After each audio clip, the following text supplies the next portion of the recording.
Hello students, welcome back to magnet brains Hindi. मैं लाली वर्मा आप सभी विद्यार्थियों का मैग्नेट ब्रेन्स हिंदी में बहुत बहुत स्वागत करती हूँ। स्वागत करने के साथ साथ ये आशा भी करती हूँ कि आप सभी स्वस्थ होंगे, खुश होंगे, प्रसन्नचित होंगे। साथ ही साथ अपने नियमित दिनचर्या का पालन करते हुए अपने आप का ख्याल रख रहे होंगे और वीडियो देखने बैठ गए होंगे। मैग्नेट ब्रेन्स आपको पता है ना, किंडरगार्टन से 12वीं तक की online school education 100% means 100% free provide करता है। बात करें हम हिंदी मीडियम की तो कक्षा 7वीं से 12वीं तक की ऑनलाइन स्कूल एजुकेशन फ्री, और ना केवल स्कूल ऑनलाइन एजुकेशन ही फ्री प्रोवाइड करता है बल्कि सभी प्रकार की प्रतियोगी परीक्षाओं के वीडियोस भी आपको प्रोवाइड किए जाते हैं 100% फ्री, जैसे NTSC, UPSC, NEET, bank, insurance, सभी प्रकार की जितनी भी आप जिस भी फील्ड में जाना चाहेंगे हर फील्ड के कॉम्पिटिटिव एग्जाम्स के वीडियो आप देख सकते हैं मैग्नेट ब्रेन्स पर। तो बने रहिए हमारे साथ मैग्नेट ब्रेन्स पर। चलिए आइए चलते हैं इस वीडियो पर। हमने अपनी पाठ्यपुस्तक गोधुली भाग 1 का पाठ 10 शुरू कर दिया है। नाम है निबंध, लिखा है पंडित जगदीश नारायण चौबे जी द्वारा। इस वीडियो में आपने, आशा करती हूं मैं कि आपने ये देख लिया होगा कि निबंध किस तरह से होते हैं, या निबंध का कोई विशेष या पर्टिकुलर टॉपिक्स नहीं होते हैं। संपूर्ण संसार में किसी भी वस्तु पर या किसी भी विषय पर निबंध लिखा जा सकता है। बस हमारी जो कल्पना शक्ति है, कल्पनाशीलता है, शब्द जो भंडार है उसमें बहुत अच्छे से सामंजस्य बना रहे, जो भी तालमेल है, तारतम्यता है और कनेक्शन है वो भी सही से बना रहे, तो बहुत अच्छे से हम निबंध लिख सकते हैं। ऐसा नहीं है जरूर कि बहुत सारे पेजेस हम लिखेंगे तभी निबंध सही कहलाएगा, बहुत सारे पेजेस नहीं, क्योंकि आपको पता है quality is better than quantity. इतना सारा लिखना है या इतना बहुत अच्छा लिखना है, अंक निर्धारित करते हैं अच्छे निबंध के। इस वीडियो में हम करेंगे कंप्लीट चैप्टर रिवीजन, अर्थात इस पाठ में क्या कहना चाहते हैं लेखक और निबंध में कौन कौन सी आवश्यक बातों का हमें ध्यान रखना चाहिए। आ जाइए मेरे साथ, शुरू करते हैं। सबसे पहले हम चलते हैं लेखक जीवन परिचय पर। लेखक जगदीश चंद्र पंडित जगदीश नारायण चौबे जी का जन्म सन 1939 में पटना जिला के मोर गांव में हुआ। प्रारंभिक शिक्षा गांव में ही हुई। इसके बाद उच्च शिक्षा में एमए डीलिट की डिग्री पटना विश्वविद्यालय से ही प्राप्त की।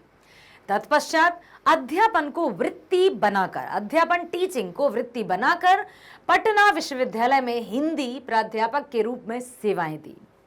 इनकी पहली कृति के रूप में कहानी राष्ट्रवाणी पत्रिका में छपी। सन 1953 में पहली कविता पुस्तक एकांकी सुदर्शन प्रकाशन आगरे से छपी। तदंतर मतलब समझते हो ना, उसके बाद भी कई इनकी ऐसी रचनाएं हैं जिनका प्रकाशन होता रहा है। तदंतर मीन्स उसके बाद या तत्पश्चात कई पुस्तकें प्रकाशित हुई। बिहार राष्ट्रभाषा परिषद से उपन्यास की भाषा का प्रकाशन सन 1983 में हुआ। इनकी कहानियों, निबंधों एवं कविताओं का प्रसारण दूरदर्शन के विभिन्न केंद्रों में भी हुआ। अर्थात ना केवल ये हिंदी साहित्य या लेखन में ही अपनी पहचान इन्होंने बनाई, बल्कि दूरदर्शन के विभिन्न केंद्रों में भी इनकी जो रचनाएं हैं, निबंध हैं और कविताओं का प्रसारण हुआ। पटना विश्वविद्यालय का गीत रचने का श्रेय इन्हीं को है। अर्थात ना केवल ये गद्य रचना ही करते हैं बल्कि काव्य रचना में भी महारत हासिल करके है। सन 1962 में बिहार राष्ट्रभाषा का उदयमान साहित्यकार पुरस्कार प्राप्त हुआ।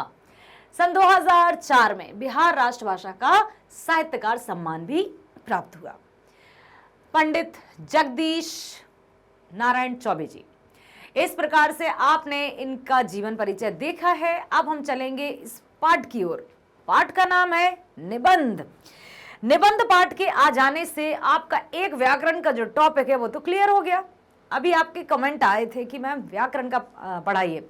बिल्कुल, व्याकरण भी हम स्टार्ट करने वाले हैं और सबसे जो पहला टॉपिक है आपके व्याकरण में वो निबंध ही है। तो कितना हेल्पफुल है ये चैप्टर निबंध, जिसमें आप निबंध के बारे में संपूर्ण जानकारी प्राप्त कर पाएंगे कि निबंध क्या होता है। सबसे पहले तो किसी के बारे में परिचय देने से पूर्व हमें यह ज्ञात होना चाहिए ना कि वो क्या है, कौन है। मान लीजिए मुझसे पूछा जाए कि आप कौन है, या आपसे पूछा जाए कि मैं कौन हूं, आप क्या कहोगे? मैग्नेट ब्रेन्स पर जो हिंदी पढ़ाती हैं ये हैं, इनका नाम हो सकता है नाम सबको याद ना हो और किसी को याद हो कि लाली वर्मा मैडम है। ये हुआ, जब हमें जानकारी नहीं होगी तो हम कुछ नहीं बता पाएंगे कि क्या है। ठीक उसी प्रकार से लेखन भी है। लेखन जो शैली है उसमें हमें पता तो हो कि हम क्या मतलब क्या जानने मतलब क्या बताने वाले हैं, प्रश्न जो पूछा जा रहा है उससे संबंधित हमारे पास जानकारी है। तो निबंध लेखन के लिए सबसे पहले हमें यह पता होना चाहिए कि आखिर निबंध कहते किसे हैं। नियमावली बहुत अच्छे से सटीक शब्दों में, प्रवाहमयता होनी चाहिए, एक दूसरे से इंटरलिंक्ड होनी चाहिए, कड़ी से कड़ी जुड़ी होनी चाहिए। जो भी विषय वस्तु या टॉपिक दिया है उससे ही संबंधित हमें लिखना होता है। अधिक लिखने की आवश्यकता नहीं है कि बहुत सारे पेजेस भर दो, क्या पता कहाँ को जा रहे हैं और कहाँ का लिख रहे हैं समझ में नहीं आ रहा, हमने इतने सारे पेज भर दिया अब हमें नंबर मिल जाएंगे। नो, जो भी विषय वस्तु है या जो भी टॉपिक आपको दिया गया है उसी से संबंधित हमें निबंध लिखना होगा। निबंध देखो, निबंध जो शब्द है उसमें अपने आप नियम समाया हुआ है, नियमों में बंधा हुआ। निबंध नियमों में बंधा हुआ।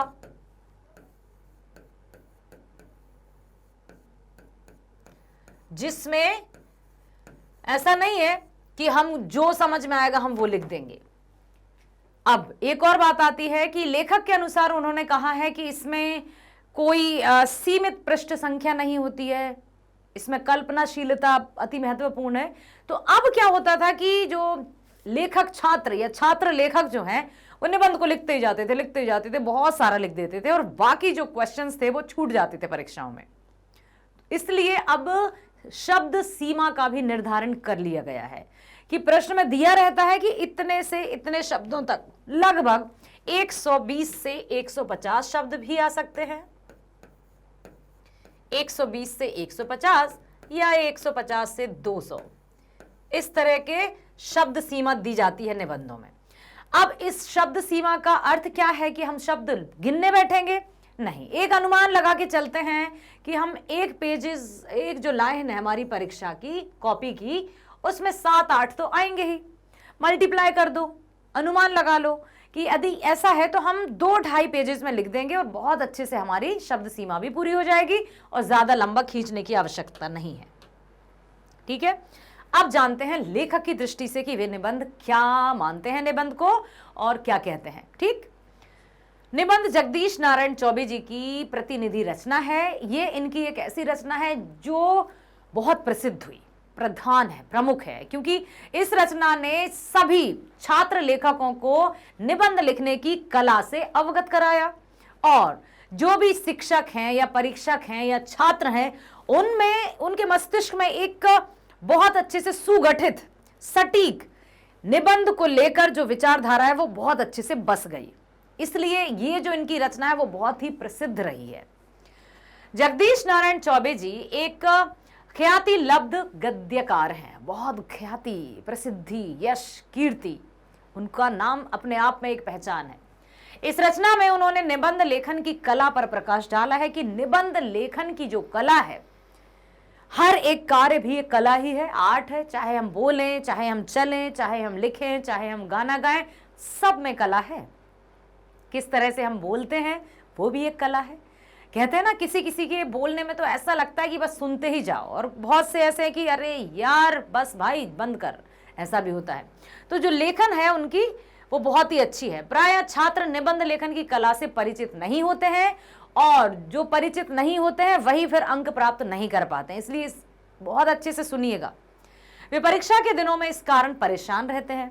संसार की सभी वस्तुएं निबंध का विषय हो सकती हैं, बस इतना आप याद रखो कि कोई भी विषय आ सकता है। निबंध के लिए कोई निर्धारित या निश्चित पृष्ठ संख्या नहीं होती है। बस यदि प्रश्न में पूछ लिया जाए कि इतने से इतने शब्दों में निबंध लिखिए, तो आपको वो सीमा याद रखना। ऐसा नहीं कि लिखते जा रहे हैं, क्योंकि बहुत लिखते थे विद्यार्थी, समय का ध्यान नहीं रखते थे और बाकी के क्वेश्चन छूट जाते थे। इसमें निबंध विचारों की सुनियोजित अभिव्यक्ति है। नियोजित ढंग से, एकदम सिस्टमैटिक तरीके से। ठीक है, अभिव्यक्ति है, एक्सप्रेशन, मतलब जो भी हम एक्सप्रेस करना चाहते हैं जिस भी विषय वस्तु से रिलेटेड, वो उसमें नियम होते हैं। इसमें कसाव होना चाहिए, कहीं भी लूज नहीं होना चाहिए, कुछ भी ढीलापन नहीं होना चाहिए कि कुछ भी पूछा और कहीं का भी हम लिखे जा रहे हैं। इसमें निरंतर प्रवाह का ध्यान भी रखना चाहिए, फ्लुएंसी भी बनी चाहिए कि जो भी हम लिख रहे हैं वो एक दूसरे से कनेक्टेड रहे। ऐसा नहीं है लिख हम कुछ और रहे हैं और कहीं भी चले गए, फिर कहीं भी चले गए और कहीं भी चले गए, कुछ भी लिख रहे हैं, ऐसा नहीं होना चाहिए। ठीक है, बहुत अच्छे से प्रवाहमयता होनी चाहिए। प्रवाहमयता मीन्स अंग्रेजी में जिसको फ्लुएंसी कहते हैं। इसमें कसाव होना चाहिए, निरंतर प्रवाहमयता होनी चाहिए। जैसे फ्रांसिस बेकन तथा रामचंद्र शुक्ल के निबंध अच्छे निबंध माने जाते हैं। छात्र प्रायः निबंध को बड़ा बना देते हैं, इसलिए निबंध का अर्थ ये नहीं कि बड़ा लिखेंगे, बस जितने अंक का हो। जैसे अभी अनुच्छेद लेखन भी आ गया है, अनुच्छेद लेखन समझते हैं ना, जैसे आर्टिकल लिखते हैं हम अंग्रेजी में, तो निबंध थोड़ा बड़ा रूप होता है। ये अंक देखिएगा आप, 6 अंक का भी आ जाता है, 10 अंक का भी आ जाता है। कितने अंक हैं, कितनी शब्द सीमा है, उस पर आपको विशेष ध्यान रखना है। उस पर यदि हम विशेष ध्यान रखेंगे तो हमारा निबंध बहुत अच्छे से चला जाएगा और किसी भी तरह की हमें परेशानी भी नहीं होगी। ना तो हमें बार बार ये कंफ्यूजन होगा कि अरे यार कितने शब्द लिखूं, क्या करूं। ठीक है, और कौन कौन से प्रश्न आ सकते हैं आपके मस्तिष्क में कि प्रवाहमयता क्या है, सुनियोजित अभिव्यक्ति क्या है, कसाव कैसा होना चाहिए, शब्दों में कसावट होनी चाहिए, एक शब्द दूसरे शब्द से जुड़ा हुआ होना चाहिए। ठीक है, फ्लुएंसी बनी रहनी चाहिए कि जिस विषय से आप निबंध लिख रहे हैं वो विषय एकदम परफेक्ट समझ में आ जाए कि हाँ यही चल रहा है। तो यहां पर यही बताया गया है। इसमें उनकी अज्ञानता या स्पर्धा का भाव रहता है। अब देखिए, निबंध जब भी परीक्षाओं में पूछे जाते हैं तो स्टूडेंट्स में अक्सर ये रहता है कि यदि साइड वाले उसके क्लासमेट ने या जो भी बैठा है परीक्षा में, यदि उसने एक्स्ट्रा शीट ले ली, मुझे भी लेना है, जल्दी जल्दी लिख देंगे। और पता है क्या करते हैं, बहुत ध्यान से देखना आप, कि मान लीजिए ये आपकी आंसर शीट है जो आपको परीक्षा में प्रोवाइड की गई है। ठीक है, मार्जिन ऑलरेडी गिवन, हर एक कॉपी में, हर एक आंसर शीट में मार्जिन दिया रहता है। तो हमें क्या करना चाहिए, हमें यहीं से लिखना शुरू कर देना चाहिए, यहीं से, बिल्कुल यहीं से। लेकिन स्टूडेंट्स अक्सर क्या करते हैं, ध्यान से देखना आप, बहुत खास बात बता रही हूं मैं आपको, कि मान लीजिए ये आपकी आंसर शीट है, यहां तो आपको मार्जिन दिया ही है, और कर देंगे यहां से भी मार्जिन, लिखना सिर्फ इतना इतना इतना इतना इतना, सप्लीमेंट्री कर करके 4-6 कॉपीज भर देंगे और उसमें कुछ भी वैल्यूएबल नहीं मिलेगा। तो ऐसा कदापि मत कीजिएगा। कॉपीज अधिक होने से या बहुत सारा लिखने से अंक प्राप्ति नहीं होती है। आपने क्या लिखा है, कंटेंट क्या है, उस पर आधारित आपको अंक प्राप्त होते हैं। ये बहुत ही अच्छा चैप्टर है जिसके माध्यम से आप पाठ्य पुस्तक को पढ़ते पढ़ते व्याकरण के बिंदुओं को भी समझ पा रहे हैं। ठीक है, समझ आया? तो आपको जो भी दिया है उसमें सटीक तरीके से आप लिख लीजिए, बहुत अच्छे अंक आपको प्राप्त हो जाएंगे। ज्यादा आपको इधर उधर भागने की जरूरत नहीं है। मार्जिन ऑलरेडी गिवन, लिखना शुरू कर दीजिए, अंक मिल जाएंगे आपको। लिखा है ना यहां पर कि स्पर्धा मीन्स प्रतिस्पर्धा, कंपटीशन, इसने ये कर रहा है तो मुझे भी करना है। आप ये सोचो ना, पहले प्रश्न को ध्यान से पढ़ो कि क्या पूछा गया है, कितना पूछा गया है, क्या लिखना है, बस उतना उत्तर दो। दूसरा क्या कर रहा है उससे हमें कोई लेना देना नहीं। अच्छे निबंध के लिए कल्पनाशीलता की जरूरत होती है। बस जो भी टॉपिक आया है निबंध लिखने के लिए, उसमें हमें जस्ट कल्पनाशीलता कब हो पाती है, जब शब्द भंडार हो, मस्तिष्क में अच्छा खासा भंडार हो, तब जाकर बन पाती है। कल्पना कलाकारों के साथ साथ वैज्ञानिक के लिए भी आवश्यक होती है। सही जानकारी के अभाव में महाविद्यालय में पढ़ने वाले छात्र भी गाय पर लिखे जाने वाले निबंध को उसी तरह से लिख देते हैं जैसे तीसरी, चौथी या 5वीं के विद्यार्थी ने लिखा था। किसके अभाव में? देखो, सही जानकारी के। यदि किसी को सही जानकारी ना हो तो बना बनाया काम गोलमाल है, सब गोलमाल है, हो जाता है। सही जानकारी जब तक नहीं होगी तब तक हमें जो कुछ भी, जो भी सब कह देंगे, हम उसको सही मान लेंगे, क्योंकि हमारे पास सही नहीं है। और हम ये मानने को भी तैयार नहीं होंगे कि हमारे पास सही जानकारी नहीं है। जो भी जहां से बात पता चलेगी हमें लगेगा यही सही है। क्यों? क्योंकि हमें सही पता नहीं है ना। तो पहले जो भी टॉपिक दिया है उससे रिलेटेड हमें उस कंटेंट को ध्यान से देखना होगा, समझना होगा, अधिक हमारी रीडिंग स्किल को डेवलप करना होगा, पठन कौशल को बढ़ाना होगा। जितना अधिक हम पढ़ेंगे उतना अधिक शब्द भंडार यहाँ पर स्टोर हो जाएगा, और जो स्टोर्ड रहेगा वही हमें परीक्षाओं में बहुत हेल्प करता है, बहुत सहायता करता है। नहीं तो सही जानकारी के अभाव में कोई भी टॉपिक किसी भी, मान लीजिए 5वीं 4थी में दे दिया गाय पर निबंध लिखिए, विश्वविद्यालय या महाविद्यालय कॉलेज में भी दे दिया कि गाय पर निबंध लिखिए, तो जिस तरह से 4थी 5वीं का स्टूडेंट गाय पर निबंध लिखेगा, सही जानकारी का है अभाव, कमी, तो कॉलेज का स्टूडेंट भी वही लिख देगा। गाय का रंग रूप, क्या काम आती है, दूध देती है, गोबर से उपले बनते हैं, ये होता है वो होता है, बस। जबकि विषय एक ही है, लेकिन ये भी तो देखो कि किस कक्षा में आपको मिल रहा है। विषय सेम हो सकते हैं, लेकिन जो स्तर है आपका, क्लास का स्तर है, मेंटल जो लेवल है, बुद्धि लब्धि है, वो भी तो बढ़ी है ना, बुद्धि का विकास हुआ है, तो उस आधार पर हमें निबंध लिखते हैं, तब जाकर हमें अच्छे अंक प्राप्त होते हैं। यदि गाय पर निबंध आया है कॉलेज के स्टूडेंट्स को, तो उसमें उनको कृषि, कृषक, कृषि फॉर्म, कांजी हाउस, उनसे जुड़ी बहुत सारी मतलब विस्तृत जानकारी के बारे में जब कॉलेज के स्टूडेंट लिखेंगे निबंध, तब उनको गाय पर निबंध पर सही अंक मिलेंगे। यदि वो सिर्फ लिखा है कि गाय हमारी माता है, 4 पैर होते हैं, तो उनको 10 में से 2 नंबर मिलेंगे या 3 नंबर। जबकि वैसा यदि 4th 5वीं के स्टूडेंट लिखेंगे तो उनको 9 नंबर मिल जाएंगे, लेकिन कॉलेज स्टूडेंट्स को वही सेम लिखने पर 9 नंबर कदापि नहीं मिलेंगे, क्योंकि उनकी बुद्धि का विकास हुआ है, वो उनके लेवल पर निबंध होना चाहिए। तो सही जानकारी के अभाव में विद्यालय में, महाविद्यालय में पढ़ने वाले छात्र भी गाय पर लिखे निबंध में वही बात लिखते हैं जो 4th 5वीं के विद्यार्थी। 4th 5वीं का छात्र गाय पर लिखे निबंध में परिचय लिखेगा, गाय कैसी होती है, उसका आकार कितना बड़ा होता है, उसका रंग रूप कैसा होता है, वो हमें क्या देती है, लाभ या हानि लिखेगा। जबकि जो महाविद्यालय के छात्र, उनको किस तरह से लिखना चाहिए, उनको कृषि में क्या फायदा है, किसानों के लिए मवेशियों की क्या कीमत है, या किस आधार पर किसान अपने पालतू पशुओं से जुड़े रहते हैं, कृषक, डेयरी फार्म, चर्म उद्योग, संस्कृति, चर्म उद्योग समझते हैं, जैसे लेदर के जो बहुत सारी बनते हैं सामान, उनके बारे में कि गाय या जो पालतू जानवर रहते हैं उनके चर्म से क्या क्या बनाया जाता है, कौन कौन से क्या, ये सब लिखना होगा। राजनीति, गौशाला कहाँ होती हैं, क्या होती हैं, क्यों होती हैं, गोरक्षणी, कांजी घर जहाँ पर आवारा पशु को कैद करके रखा जाता है। उसके बाद यदि जो भी समय अवधि दी जाती है और उसमें यदि गाय या उनके जो पशुओं को मालिक लेने नहीं आते तो उनको कसाईयों को सौंप दिया जाता है, और कसाई तो उनका बस चर्म काम की रहती है उनके लिए, तो उनकी स्किन, ठीक है।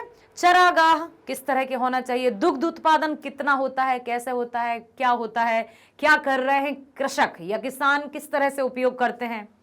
मूल्य वृद्धि जैसे मुद्दों के विचार करना चाहिए, क्या हुआ, किस तरह, ये सब कुछ महाविद्यालय के विद्यार्थी को गाय के निबंध पर लिखना चाहिए, ना कि उसका रंग रूप आकार। ये तो 4th 5वीं का स्टूडेंट लिखेगा। समझ में आया कि जिस कक्षा में हम हैं, विषय भले ही सेम हो, लेकिन हमें अपनी कक्षा के लेवल को ध्यान में रखते हुए उस विषय वस्तु पर निबंध लिखना होता है, तभी जाकर हमें अच्छे अंक प्राप्त हो पाते हैं। निबंध में कल्पना के साथ व्यक्तिगत अनुभव का बहुत महत्व होता है। कल्पना तो होगी ही, साथ ही साथ व्यक्तिगत अनुभव, अपना अनुभव, एक्सपीरियंस्ड। और अनुभव कैसे प्राप्त होता है, कोई भी कार्य जब हम करते हैं, कहीं से भी हम गुजरते हैं, जैसे अभी जितने वर्ष के हम हैं, उससे जो भी हम बिता चुके हैं उसके बारे में हमें बहुत सारी जानकारी अनायास ही होती है, उसको अनुभव कहते हैं। आप 9th क्लास में हैं, ठीक है, 5वीं 6ठी 7वीं 8वीं के स्टूडेंट्स को आप समझा सकते हैं, बता सकते हैं, क्योंकि आप उस एज से गुजर चुके हैं। ठीक उसी तरह से कोई भी अभ्यास करते हैं हम, लेखन कौशल की यदि हम बात करें, परीक्षाओं की यदि हम बात करें, जिस भी क्षेत्र में है हम, जिस भी फील्ड में है उसकी यदि हम बात करें, उसमें जितना हम अधिक समय देंगे, जितना अधिक अभ्यास करेंगे, उतना अधिक हमें अनुभव होता है। और अनुभव और अनुभूति हमें बहुत अच्छा करने के लिए प्रेरित करती हैं। कल्पना के विषय से परिचित होकर उस आधार पर अपना अनुभव गढ़ा जा सकता है। कल्पना अनुभूति के द्वारा किसी विषय से संबंधित आंकड़ों, पुस्तकीय, पत्र पत्रिकाओं की सूचनाओं का निबंध लेखन में बहुत बड़ा महत्व होता है। यही हमें समझना होता है कि निबंध लेखन कोई डरावना सा नहीं है कि ओ या इतना आसान भी नहीं कि yes I can do it.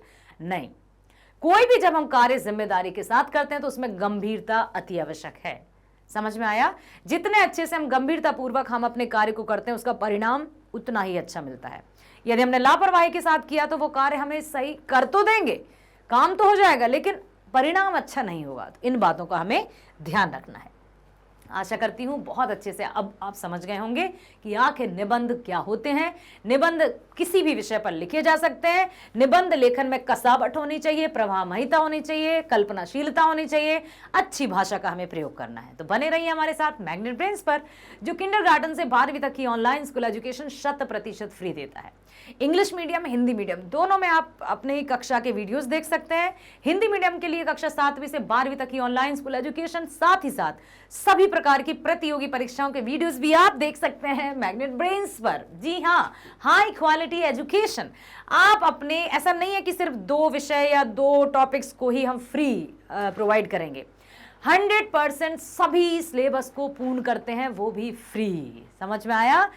और अधिक जानकारी के लिए आप फेसबुक, इंस्टा, ट्विटर पर भी विजिट कर सकते हैं, जिससे आप बहुत अच्छे से अपडेटेड रह सकते हैं। तो बने रहिए हमारे साथ, मिलते हैं नेक्स्ट वीडियो में। स्वस्थ रहिए, खुश रहिए, bye bye, thank you so much.